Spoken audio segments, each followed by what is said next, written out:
Hi, I'm Jay Norton. I want to talk to you about criminal charges that may be filed against you if you are arrested for a DUI. As I said before, when you get arrested for a DUI, you get two different things going on at the same time. Typically, you've got the administrative action against your driver's license. You've also got the criminal case that's filed against you in either a city or county district court. The criminal charge of DUI is driving under the influence of alcohol and or drugs or any combination of the two. Some different jurisdictions call it an OUI, operating under the influence of alcohol. You'll hear people refer to it as a DWI, drunk driving, driving while intoxicated. In Kansas, typically it's all the same thing. It's driving under the influence of alcohol and or drugs or any combination of the two.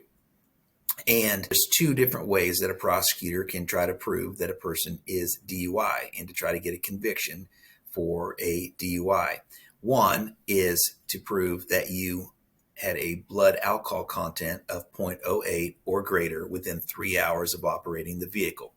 So a breath test, blood test, possibly a urine test that shows an alcohol content of over 0.08 that was taken within 3 hours of you driving a car. That is a per se DUI, regardless of whether you were operating the vehicle completely safely or not.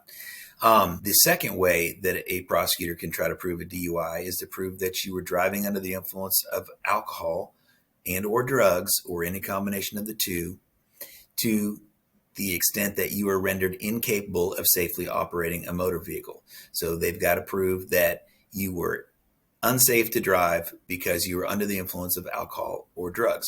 So in a situation where they don't have a breath test or a blood test or a urine test because someone refused or it got thrown out or they just don't have it for whatever reason, they can still try to prove that a person was DUI because they were incapable of safely operating their vehicle due to the use of alcohol or drugs. And they do that by the way that the person's driving, field sobriety tests, statements that the person makes, etc. Sometimes there are blood, breath, or urine tests that are taken outside of that 3-hour window. They can still use that, but it's not a per se DUI. They're trying to prove that you were incapable of safely operating a vehicle because you were so under the influence of alcohol or drugs. If the prosecutor can meet that burden of proof and you get convicted in court, convicted means you pled guilty or you went to trial and you got found guilty by a judge or a jury, then if you are convicted, the judge has to sentence you to somewhere between the maximum and the minimum penalties. The maximum and minimum penalties are likely to depend on whether you have any prior DUI convictions or diversions in your previous record. All DUI cases that ended up in a diversion or a conviction after July 1 of 2001 will count against you. So if you had DUI diversions or convictions from the 1990s, the 1980s, those aren't going to count against you at this point to enhance a subsequent DUI to a second, third, etc. But any diversions or convictions for DUI in Kansas or any other state can be used against you to try to enhance a current DUI to be a second, third, or subsequent DUI if it happened after July 1 of 2001. And so for a first-time DUI, if you get convicted, that's a Class B misdemeanor. The judge can sentence you to a maximum of 6 months in jail and a $1,000 fine. You're not likely to get the maximum sentence on a first-time DUI, but the minimum that the judge can give you, even if he or she thinks you're the greatest person in the world and they want to give you every break that they can, they got to give you a underlying jail sentence, and then they put you on probation for a period of time. And you got to jump through certain hoops to complete that probation. And if you comply with all the terms and conditions of your probation, then you don't have to actually serve the underlying jail sentence. If it's a second-time DUI, that's a Class A misdemeanor. And if you get convicted, the judge has to sentence you to a maximum of 1 year in jail and a $2,500 fine. That's the maximum. Again, that usually isn't going to get imposed on a second-time DUI. But the minimum the judge can give you is 48 hours in custody, followed by 72 hours of house arrest. it's a $1,250 fine, and they put you on probation, typically for a year as a result of that conviction. And if you violate the probation, then you are subject to coming back to court and serving more time.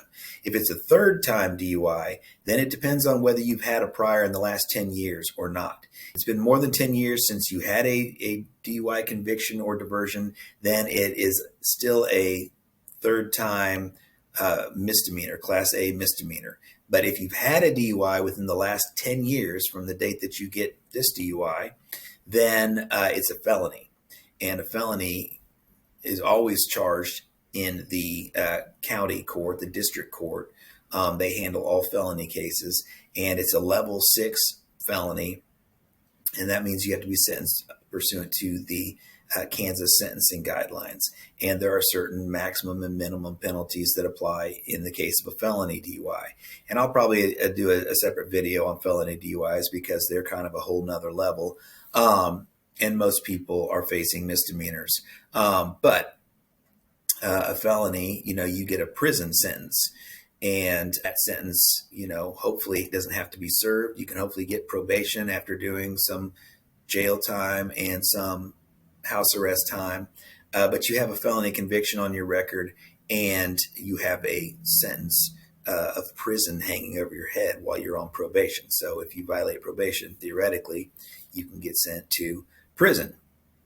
So, the stakes are very high. The consequences are very high for all of these DUI cases in the criminal courts. So again, it's real important that we get all the police reports, the video recordings, the audio recordings, all of the, photographs, witness statements, every single thing that there is, all of the information about the breath test machine, maintenance logs, calibration logs, testing logs. If there's a blood test, then we want to subpoena all of the records from the crime lab or the KBI for that blood test, all the underlying documents and data to try to find issues that we can use to either get the case dismissed or whittle it down so that you can go to trial and hopefully find a way to